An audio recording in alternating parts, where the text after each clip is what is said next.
Hello प्यारे बच्चों, आपका अमृत मंथन की ऑनलाइन क्लासेस में फिर से स्वागत है। हमने इससे पहले सिंधु घाटी सभ्यता का जो टॉपिक है वो पूरा कर लिया था। पहले उसके शहर देखे, उनकी स्थिति देखी, उसके बाद में सामाजिक, आर्थिक और उनके धार्मिक कार्य हम देख चुके हैं। ठीक है, अब हम शुरू करेंगे वैदिक संस्कृति। ठीक है, तो इसकी दो थ्योरीज हैं। पहली थ्योरी ये है जो आजकल के टाइम में चल रही है कि आजकल के लोग ये मानते हैं कि आर्यंस जो थे वो आक्रमणकारी नहीं थे और वो भारत में ही थे। ठीक है, उससे पहले हम ये देख लेते हैं कि पुरानी जो थ्योरी है जिसके अनुसार लोग कहते हैं कि आर्यंस जो है बाहर से आए और बाहर से उन्होंने भारत के ऊपर आक्रमण किए, वो चीज़ हम देख लेते हैं। ठीक है, तो ये भारत का उत्तरी पश्चिमी हिस्सा है। भारत के ऊपर जितने भी आक्रमण हुए, जिस भी जाति ने किए, या वो मुस्लिम थे, हुण थे, शक थे, कुषाण थे, बाहर से जो भी लोग आए वो सब इसी दिशा से आए, क्योंकि भारत में ऊपर की ओर से ये जो हिस्सा है, ये हिस्सा हिमालय पर्वत श्रृंखला है। ठीक है, तो इस हिस्से की तरफ से आना बहुत मुश्किल था। उसके बाद में इस हिस्से में हिंद कुश पर्वत श्रृंखला है, जहाँ छोटे मोटे दर्रे हैं, उन दर्रों से जो है थोड़ी बहुत एंट्री है। उसके बाद में नीचे का जो हिस्सा है, ये पूरा का पूरा हिस्सा तटीय क्षेत्र है, यानी समुद्र का क्षेत्र है। उस समय जो है बड़े बड़े जहाज़ों और इस तरह की कोई व्यवस्था नहीं थी, तो लोग इस तरफ से एंट्री नहीं कर पाते थे। ठीक है, तो वास्को डी गामा ने जो है भारत की समुद्री मार्ग से खोज की, वो पहला आदमी था जो समुद्र के मार्ग से भारत पहुंचा। ठीक है, तो वापस अपने टॉपिक पर चलते हैं। आर्यंस कहते हैं कि आर्यंस यूरोप से आए, आर्यंस यूरोप से आए और उन्होंने भारत के ऊपर आक्रमण किया। ये साम्राज्यवादी जो इतिहासकार थे उनकी थ्योरी है। ठीक है, उनके सामने फिर दूसरे इतिहासकार हैं जिनको हम राष्ट्रवादी इतिहासकार कहते हैं, उन्होंने अपनी अलग थ्योरी दी। ठीक है, अब देखते हैं नेक्स्ट स्लाइड के अंदर। ये आजकल की जो नई नई शोध जो चल रही है आर्यों के ऊपर, आर्य जो भारत में आए या आक्रमणकारी थे या मूल भारत के निवासी थे, उसके ऊपर एक थ्योरी है। ये एक रिपोर्ट है जो कि दैनिक जागरण अखबार जो है उसके अंदर एक रिपोर्ट आई थी, उसके अनुसार मैं आपको बता रहा हूँ। इसके अनुसार कहा जाता है कि राखी गढ़ी की खोज के अंदर, राखी गढ़ी हड़प्पा के स्थल है, इसके अंदर करीब 300 एकड़ में यहाँ पर वर्ष 2015 में पुरातत्वविदों ने यहाँ पर खुदाई की जो है शुरुआत की। उस खुदाई के अंदर इन लोगों को कुछ जो है कंकाल मिले हैं और उन कंकाल के जो जीन्स हैं वो जीन जो है आर्यों से मैच करते हैं। तो इस नई खोज के अनुसार विद्वानों ने जो अंदाज़ा लगाया है कि आर्य जो है विदेशी नहीं थे, वो मूल भारत के निवासी थे। ठीक है, ये जो खोज की गई वो नई दिल्ली के अंदर, यहाँ पर शुक्रवार जिस दिन ये रिपोर्ट हुई उस दिन शुक्रवार होगा। ठीक है, नई दिल्ली के अंदर प्रोफेसर वीएस शिंदे व नीरज राय ने राखी गढ़ी में मिले मानव कंकालों के डीएनए रिपोर्ट के विश्लेषण से तैयार रिपोर्ट को सार्वजनिक किया। यानी कि उन्होंने इस रिपोर्ट को सार्वजनिक किया जिसके अंदर जो जीन जो है आर्यन से उनके मिलते हुए जीन थे। ठीक है, उनके अनुसार 12,000 साल से संपूर्ण दक्षिण एशिया के वासियों का एक ही जीन है। यानी जो है बाहर से, इससे क्या होता है, बाहर से एक ही उनके सबके जो क्या है एक ही पूर्वज थे, और आर्यों के बाहर से आने की जो थ्योरी है वो गलत साबित हो जाती है। ठीक है, इन विद्वानों के अनुसार कि आजकल जो उससे पहले जो थ्योरी चल रही थी कि आर्यन जो है आक्रमणकारी थे, तो वो थ्योरी इससे गलत साबित हो जाती है, क्योंकि उनके शोध के अनुसार 12,000 सालों से जो दक्षिण एशिया यानी कि भारत, पाकिस्तान, ये जो एशिया के दक्षिणी देश है, दक्षिण एशिया के जो लोग हैं उनका एक ही जीन है, उसमें कोई परिवर्तन नहीं हुआ है। ठीक है, तो आर्य लोग जो है उनका जीन और हमारा जीन जो है मैच करता है एक दूसरे से। तो 12,000 सालों से कोई परिवर्तन ही नहीं हुआ, तो 5,000 साल पहले जो आर्य संस्कृति भारत के अंदर बनी उसके अंदर जीन परिवर्तन का कोई सवाल ही नहीं उठता, और जो पुरानी थ्योरी है वो यहाँ पर गलत साबित हो जाती है। ठीक है, ये नई खोजें मैं आपको बता रहा हूँ। उसके बाद में ये हाल ही की रिपोर्ट है, 1 या 2 दिन पहले ये रिपोर्ट आई है, राजस्थान पत्रिका का है। इसके अंदर आर्यों के आक्रमण के प्रचलित सिद्धांत पर ITI खड़गपुर ने खड़े किए सवाल। यानी कि उन लोगों ने कुछ नया शोध किया है, एक नया कैलेंडर अपना निकाला है। उसके अनुसार उन्होंने कहा कि आर्य जो जाति थी वो भारत के अंदर ही रहती थी। ठीक है, यानी कि बाहर से नहीं है। अब देखो इसके अंदर देख लेते हैं, कैलेंडर में भारतीय ज्ञान परंपरा की ऐतिहासिकता के साथ AL बाश्म एक बहुत बड़ा नाम है, इतिहासकार हैं बहुत बड़े। ठीक है, उसके बाद में वाल्टेयर, जेम्स ग्रांट डफ, ये पुराने इतिहासकार हैं जिन्होंने क्या है पश्चिमी जो विद्वान थे इनके जो थॉट थे उनको भी उन लोगों ने अपने कैलेंडर के अंदर जो अपनी रिपोर्ट दी है उसके अंदर शामिल किया है। उन थॉट के अनुसार जैसे पश्चिमी विद्वानों का भी जिक्र किया है, उन्होंने भारतीय संस्कृति, चिकित्सा पद्धति और अन्य चीज़ों की सराहना की थी। ठीक है, ये ऐसे विद्वान थे जिन्होंने इन चीज़ों की जो है सराहना की थी। कैलेंडर में स्कॉटिश मूल के इतिहासकार जेम्स ग्रांट डफ का यह उद्धरण दिया गया है कि विज्ञान के कई आविष्कार यूरोप में नहीं सदियों पहले भारत में हुए। यानी बहुत से ऐसे विज्ञान के जो है आविष्कार हैं जो भारत के अंदर हुए, जो सदियों पहले हो चुके थे। ठीक है, उनको जो साम्राज्यवादी इतिहासकार थे उन्होंने ये साबित करने की कोशिश की कि ये जो आविष्कार है वो यूरोप में हुए। ठीक है, उन्होंने तो ये भी सिद्ध करने की कोशिश की है कि आर्य यूरोप में पैदा हुए और उसके बाद में वो भारत आए, जिस तरह से अंग्रेज यूरोप में पैदा हुए और बाद में वो लोग भारत में आए। ठीक है, तो इस तरह से इतिहास को बार बार तोड़ मरोड़ कर पेश करने की कोशिश की गई। ठीक है, नेक्स्ट अपने देखते हैं कि पुरानी थ्योरी के अनुसार कहते हैं कि जब आर्यों ने भारत पर हमला किया उस टाइम यहाँ सिंधु घाटी सभ्यता थी और उन्होंने सिंधु घाटी सभ्यता को लोगों को हरा करके और दक्षिण भारत की ओर धकेल दिया, जो आज भी दक्षिण भारत के अंदर द्रविड़ जाति के रूप में रह रहे हैं। ठीक है, ये पुरानी थ्योरी के अनुसार है। नई थ्योरी तो इसको पूर्ण रूप से गलत मानती है, क्योंकि वो मानते हैं कि आर्य बाहर से आए नहीं तो वो आक्रमण कैसे करेंगे। वो कहते हैं कि सिंधु घाटी सभ्यता के अंदर जो लोग रह रहे थे वही आर्यंस थे। किसी प्राकृतिक आपदा के कारण सिंधु घाटी सभ्यता का अंत हो गया और उस अंत के बाद में आर्यंस जो थे वो पिछड़ गए और उनको फिर से एक ग्रामीण सभ्यता के रूप में नई सभ्यता का जो है सृजन करना पड़ा। इसके बाद में जो है हमारे सामने वैदिक सभ्यता जो है अस्तित्व में आती है। ठीक है, तो अब वो वैदिक सभ्यता को हम देख लेते हैं थोड़ा सा। वैदिक सभ्यता को दो भाग में बांटते हैं, एक है ऋग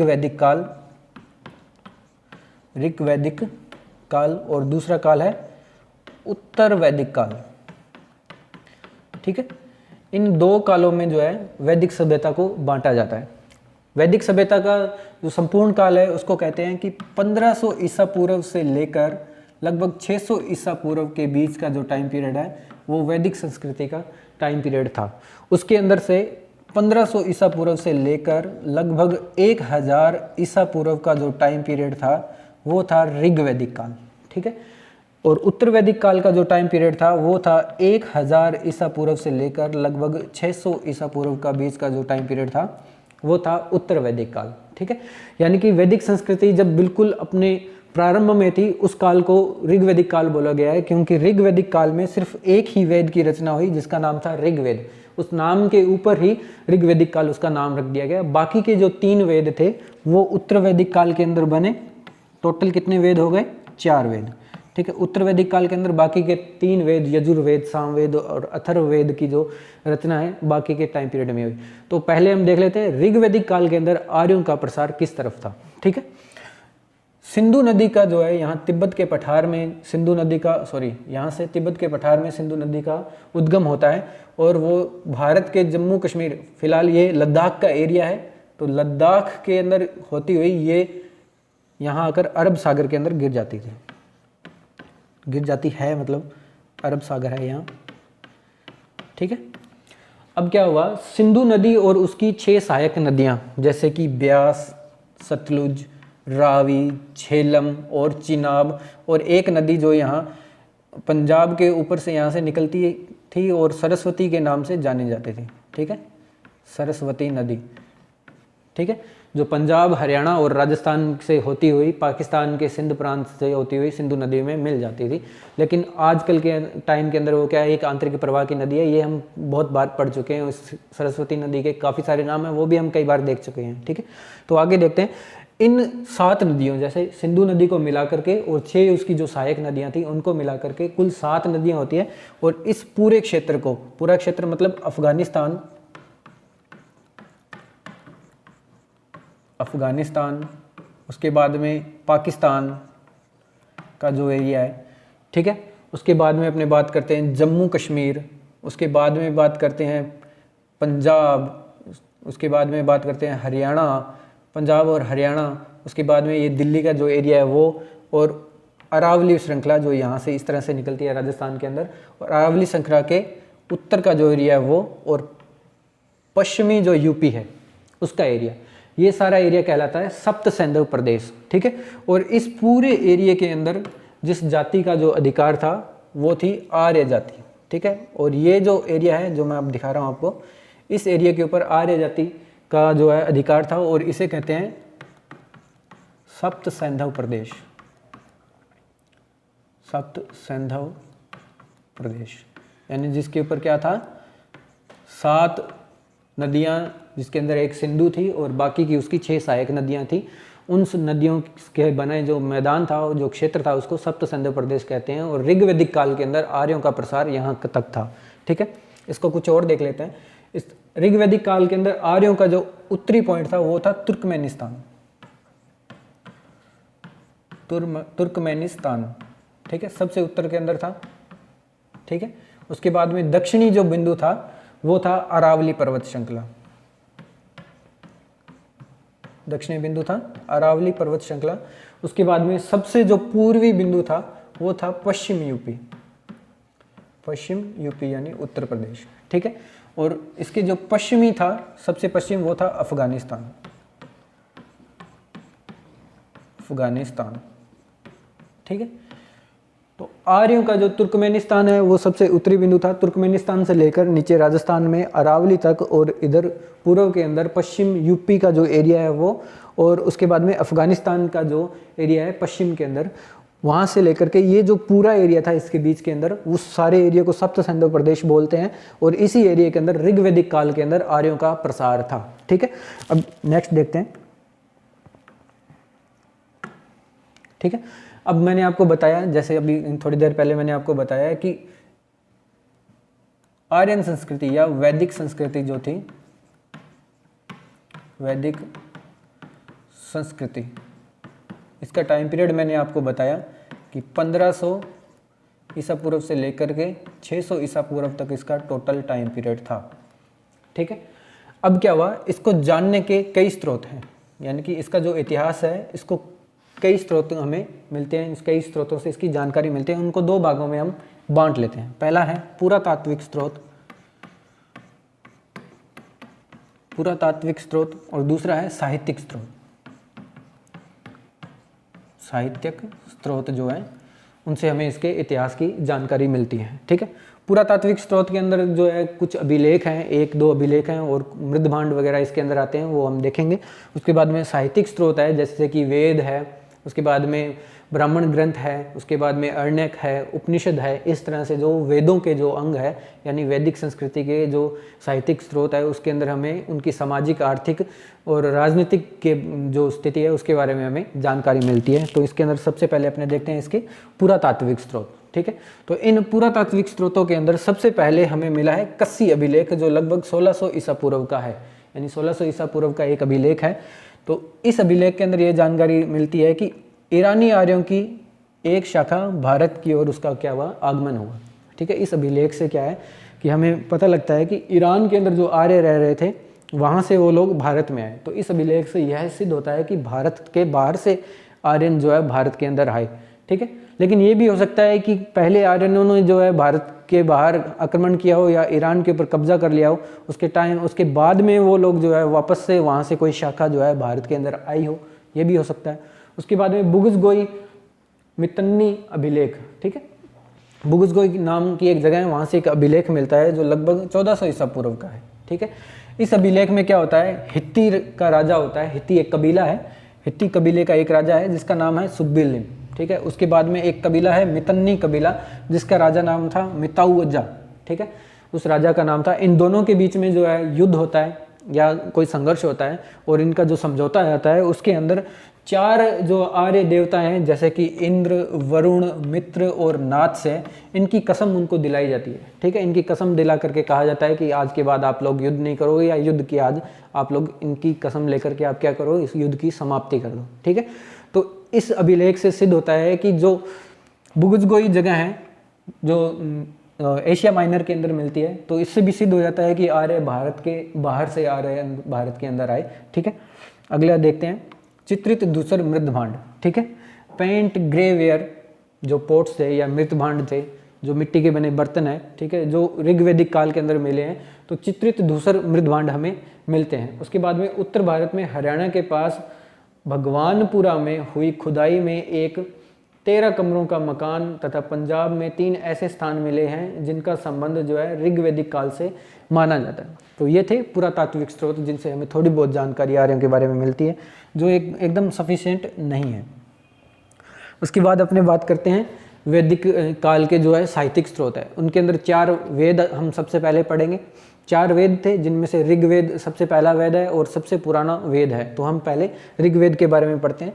तो ऋग्वेद का जो काल था वो था 1500 ईसा पूर्व से लेकर 1000 ईसा पूर्व। अभी थोड़ी देर मैंने आपको बताया इस काल के अंदर ऋग्वेद की रचना हुई। इसका जो उपवेद है वो है आयुर्वेद, ठीक है। ऋग्वेद के ब्राह्मण ग्रंथ, अब ब्राह्मण ग्रंथ क्या थे, जैसे कि एक वेद है उसके ऊपर कुछ टिकाएं लिखी गई। वेद पूरी क्लिष्ट संस्कृत भाषा में थे, जैसे कि ब्राह्मण ग्रंथ को आप कुंजी मान सकते हैं वेदों की, ठीक है।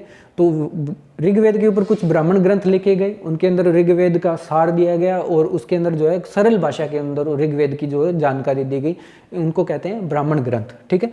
तो अब ऋग्वेद के ऊपर जो ब्राह्मण ग्रंथ लिखे गए उनका नाम है ऐत्रेय ब्राह्मण ग्रंथ, कौशितकी ब्राह्मण ग्रंथ। 2 इसके ब्राह्मण ग्रंथ मिलते हैं। उसके बाद में ऋग्वेद के उपनिषद। अब उपनिषद क्या थे, उपनिषद वो ग्रंथ थे जो गुरु के सानिध्य में गुरु के पास बैठ करके लिखे गए जो ग्रंथ थे उनको उपनिषद बोलते हैं, ठीक है। तो ऐत्रेय उपनिषद, ठीक है, और कौशितकी उपनिषद, ये 2 उपनिषद भी हैं और ये दोनों उपनिषद किसके हैं, ऋग्वेद के। उसके बाद में ऋग्वेद की शाखाएं की बात करते हैं। ऋग्वेद की टोटल 3 शाखा मिलती है। एक शाकल शाखा जिसके अंदर टोटल 1017 मंत्र हैं और जो वर्तमान में उपलब्ध हैं, सिर्फ यही शाखा वर्तमान में उपलब्ध है। उसके बाद में बात करते हैं वास्कल शाखा। वास्कल शाखा में 57 मंत्र हैं जो अभी उपलब्ध नहीं है। उसके बाद में बालखिले, यहाँ वालखिले लिखे है, ये बालखिले है। बालखिले शाखा में 11 मंत्र हैं, ठीक है। वैसे पूरे ऋग्वेद के अंदर टोटल 10 मंडल है, 10 मंडल हैं और 8 अष्टक हैं। 10 मंडल 8 अष्टक हैं और लगभग 1027 सूक्त हैं। कितने, 1027 इसमें टोटल सूक्त हैं और इनके अंदर लगभग 10,580 मंत्र हैं। कितने मंत्र हैं टोटल, 10,580 मंत्र, यानी टोटल 10 जो है मंडल हैं। उसके बाद में उसको 8 अष्टकों में बांटा गया है। उन 8 अष्टकों में टोटल 1027 सूक्त हैं और उन 1027 सूक्तों में टोटल 10,580 के आसपास जो है मंत्र मिलते हैं। कुछ किताबों के अंदर इसको 10,600 भी लिखा गया है, ठीक है, यानी कि राउंड फिगर में लेने की उसकी कोशिश की गई है। यही बात यहाँ लिखी गई है कि ऋग्वेद में 10 मंडल हैं जिनमें 2 से लेकर 7 मंडल है वो सबसे पुराने मंडल हैं, यानी कि जितने मंडल मिले हैं टोटल उनमें से दूसरे मंडल से लेकर 7वें मंडल तक के जितने भी मंत्र हैं वो सबसे पुराने मंडल हैं, ठीक है, सबसे प्राचीन है, उनको गोत्र मंडल बोलते हैं, ठीक है। उसके बाद में क्योंकि इनकी रचना गोत्र विशेष के ऋषियों द्वारा की गई है, यानी कि 2 से लेकर 7 तक के जो मंडल हैं वो हर एक मंडल को किसी एक विशेष ऋषि ने या किसी विशेष ऋषि के वंश ने या गोत्र ने उसकी रचना की है, ठीक है। तो वो हम देख लेते हैं नेक्स्ट। अब देखते हैं, बताया था कि 2 नंबर से लेकर के 7 नंबर के जो है इनको बोलते हैं प्राचीनतम मंडल, ठीक है। ये सबसे प्राचीन मंडल है, इनको वंश मंडल भी बोलते हैं, वंश मंडल या गोत्र मंडल भी इनको बोलते हैं, ठीक है। इसके अंदर बात करते हैं पहले दूसरे मंडल की। दूसरे मंडल को लिखा है भार्गव ऋषि के जो है वंशज है उन्होंने उसको लिखा। उसके बाद में तीसरे मंडल विश्वामित्र, इनमें 3 मंत्रों की रचना जो है 3 राजाओं द्वारा की गई है, जैसे कि अजीम्ड, उसके बाद में पुरमिंड और उसके बाद में त्रासदस्सु। ये 3 राजा थे, इन राजाओं ने जो है इसमें 3 मंत्रों की रचना की। इसके साथ साथ इस तीसरे मंडल के अंदर गायत्री मंत्र का जो है विवरण मिलता है, जिसकी रचना किसने की, विश्वामित्र ने की। उसके बाद में बात करते हैं चौथा मंडल, वामदेव ने लिखा। इस मंडल के अंदर जो है 57वें सूक्त के अंदर कृषि से संबंधित लगभग कितने 24 मंत्र इसमें मिलते हैं, ठीक है। इसके साथ साथ एक व्यक्ति का चौथे मंडल के अंदर विवरण मिलता है जिसका नाम था पृथुवैन्य नाम का एक व्यक्ति था, जो कि भारत का पहला कृषि इंजीनियर यानी कि कृषि अभियांत्रिक नाम था, जिसका नाम था पृथुवैन्य, ठीक है। इसके बाद में ही इस मंडल से हमें जानकारी मिलती है कि पृथुवैन्य नाम का एक इंजीनियर था जिसने हल जो होता है जोतने के लिए उसे बनाने की विधि, उसके साथ साथ जो है भारत के अंदर किस तरफ से हवाएं चलती हैं और उनके साथ किन हवाओं के साथ जो है बारिश होगी, इसके बारे में जो है पृथ्वीन्य ने हजारों साल पहले बता दिया था। ठीक है, उसके बाद बात करते हैं पांचवा मंडल। इस पांचवें मंडल को लिखा अत्रि नाम के एक ऋषि हैं उन्होंने। उसके बाद में छठा मंडल, इसमें भरद्वाज ऋषि ने लिखा। उसके बाद में सबसे इंपॉर्टेंट मंडल है सातवां मंडल, जिसको लिखा वशिष्ठ ने। इसी सातवें मंडल के अंदर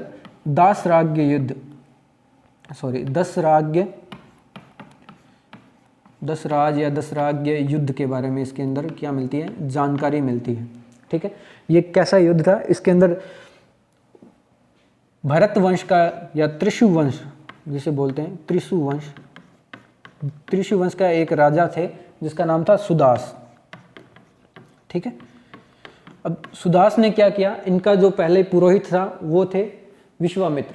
ठीक है, तो सुदास ने विश्वामित्र को पद से हटा करके वशिष्ठ को जो अपना पद दे दिया, यानी कि अपना पुरोहित का पद किसको दे दिया, वशिष्ठ को। इससे विश्वामित्र नाराज हो गए और सुदास को है जो दंड देने का वो निश्चय करते हैं और 10 राजाओं का संघ बनाते हैं, जिसमें 5 आर्य और 5 अनार्य राजा हैं। तो उन 10 राजाओं के साथ मिलकर के विश्वामित्र जो है सुदास के ऊपर आक्रमण कर लेते हैं। यानी इस संघ का आक्रमण होता है किसके ऊपर, सुदास के ऊपर, जिसके पुरोहित कौन थे, वशिष्ठ। तो सुदास अकेला उन 10 राजाओं के संघ को हरा देता है और ये युद्ध हुआ पोरुषणी नदी के किनारे ये युद्ध होता है। और इस नदी का आधुनिक नाम है रावी, यानी रावी नदी के किनारे ये युद्ध होता है। बहुत बार क्वेश्चन पूछा है कि दासराज्य युद्ध किस नदी के किनारे हुआ, किन के बीच हुआ, तो सुदास और विश्वामित्र द्वारा बनाए गए 10 राजाओं के संघ के बीच में हुआ। इसके अंदर सुदास की जो है विजय हो जाती है। ठीक है, उसके बाद बात करते हैं 8वां मंडल। 8वां मंडल क्या है, कण्व अंगिरस ने बनाया। ठीक है, उसके बाद में नेक्स्ट बात करते हैं अपने 2 मंडल इसके अंदर रह गए। एक 9वां मंडल जो सोम के लिए समर्पित है, उसको नेक्स्ट में देखते हैं। सॉरी, इसके अंदर वो स्लाइड नहीं लगाई है। ठीक है, इसके बाद में यहाँ 9वां मंडल जो था वो सोम से संबंधित था। किसको समर्पित था, सोम को। ठीक है, आर्य जो है सोमरस पीने के जो है उसके अंदर बातें हमें सामने आती है कि वो सोम नाम का एक रस जो है उसको पीते थे। ठीक है, तो वो सोमरस क्या था, एक उसको बोलते हैं कि अगर वो नशे की कोई चीज़ थी या फिर वो कोई अलग जो है पेय पदार्थ था, तो सोमरस जो है एक पेय पदार्थ था। तो 9वां का संपूर्ण मंडल उसको सोम को समर्पित है। उसके बाद में बात करते हैं 10 नंबर। 10वां जो मंडल था, 10वां मंडल वो सबसे इंपॉर्टेंट था। इस मंडल में 3 टोटल सूक्त मिलते हैं। 10वें मंडल के अंदर 3 सूक्त मिलते हैं। इन तीनों सूक्त के जो नाम है वो हम देख लेते हैं। पहला सूक्त है पुरुष सूक्त। ठीक है, पहला है पुरुष सूक्त। उसके बाद में दूसरा सूक्त है, उसको बोलते हैं नदी सूक्त। ठीक है, नदी सूक्त बोलते हैं दूसरा। उसके बाद में तीसरा जो सूक्त था उसे कहा गया विवाह सूक्त। ठीक है, अब इसमें क्या क्या चीज़ें मिलती हैं वो हम देख लेते हैं। सॉरी, विवाह सूक्त। ठीक है, ये 3 सूक्त इसमें मिलते हैं। अब जो पुरुष सूक्त था, इस पुरुष सूक्त के अंदर हमें जो है वर्ण व्यवस्था का ज्ञान होता है। यानी कि ऋग्वैदिक काल के अंदर जो आर्य लोग थे उसमें टोटल कितने थे, 4 वर्ण थे। जैसे कि अपने बात कर लें, पहला वर्ण जो है सबसे उच्च वर्ण जो माना गया वो था ब्राह्मण। उसके बाद में क्षत्रिय जो कि ब्राह्मणों से जो निम्न वर्ग था। उसके बाद में जो तीसरा वर्ग था वो था वैश्य, और चतुर्थ वर्ग था उसे बोलते हैं शूद्र। ठीक है, इस सूक्त के अंदर विवरण मिलता है कि ब्रह्म के जो है मुख से ब्राह्मणों का जो उत्पत्ति हुई, उसके बाद में ब्रह्म की भुजाओं से क्षत्रियों की उत्पत्ति हुई, उसके बाद में ब्रह्म के पेट से जो है वैश्यों की उत्पत्ति हुई, पैरों से जो है शूद्रों की उत्पत्ति हुई। ठीक है, तो ये जो वर्ण व्यवस्था है ये हमेशा जो है कर्म पर आधारित थी। वर्ण व्यवस्था किस पे आधारित थी, कर्म पर आधारित थी ऋग्वैदिक काल के अंदर, और उत्तरवैदिक काल के अंदर आते आते ये जो है जन्म पर आधारित हो जाती है। ठीक है, इस तरह से जो है वर्ण व्यवस्था का विवरण हमें कहाँ से मिलता है, पुरुष सूक्त से मिलता है। नेक्स्ट देखते हैं। इसके अंदर जो है मैंने आपको बताया कि नदी सूक्त जो है 10वें मंडल के अंदर जो नदी सूक्त है उसके अंदर जिन नदियों के नाम मिलते हैं उनको हम देख लेते हैं। पोरुषणी नदी मैंने आपको अभी बताया, जिसके दासराज्य जिसके किनारे हुआ उसका नाम था रावी। उसके बाद में वितस्ता, वितस्ता झेलम नदी का नाम है। उसके बाद में कुंभा, ये अफगानिस्तान के अंदर है, ये काबुल नदी का नाम था। उसके बाद में द्वशदती यहाँ लिखा गया है जो कि घग्गर नदी का नाम है। मैंने आपको पहले भी बताया था कि सरस्वती नदी, द्वशदती नदी, उसके कई नाम थे। उसके बाद में सुवस्तु नदी, ये स्वात नदी के नाम पर है जो कि अफगानिस्तान के अंदर है। उसके बाद में सतुद्री नदी, ये सतलुज नदी का नाम है। उसके बाद में अस्किनी, ये चिनाब नदी का नाम है। उसके बाद में विपासा, ये व्यास नदी का नाम था, ठीक है। उसके बाद में गोमती, ये गोमल नदी जो आधुनिक टाइम में कहाँ है, अफगानिस्तान के अंदर है। उसके बाद में सिंधु नदी, उसको सिंघ, आधुनिक नाम इसका सिंधु ही है, यहाँ पे गलत लिखा हुआ है थोड़ा सा। उसके बाद में बात करते हैं क्रुम, ठीक है, क्रुम्भू, और ये है क्रुम नदी जो कि अफगानिस्तान के अंदर है। तो इस तरह से ये जो नदियाँ हैं, ये नदी सूक्त के अंदर इन नदियों के नाम दिए गए थे, ठीक है, जो इंपॉर्टेंट नदियाँ वहाँ मानी जाती थी। अब दूसरे वेद की बात करते हैं, सामवेद, ठीक है। सामवेद का जो अर्थ है वो गायन से संबंधित था, सामवेद, ठीक है। और ऋग्वेद का जो ज्ञान रखने वाला जो पंडित होता था या जो ब्राह्मण होता था उसको होत्र कहा जाता था, ठीक है। ऋग्वेद के अंदर कुछ ऋचाएं दी गई थी, उनको गाया जाता था और देवताओं की स्तुतियां दी गई थी, और हर एक स्तुति जो है अग्निदेव की स्तुति से प्रारंभ होती है, ठीक है।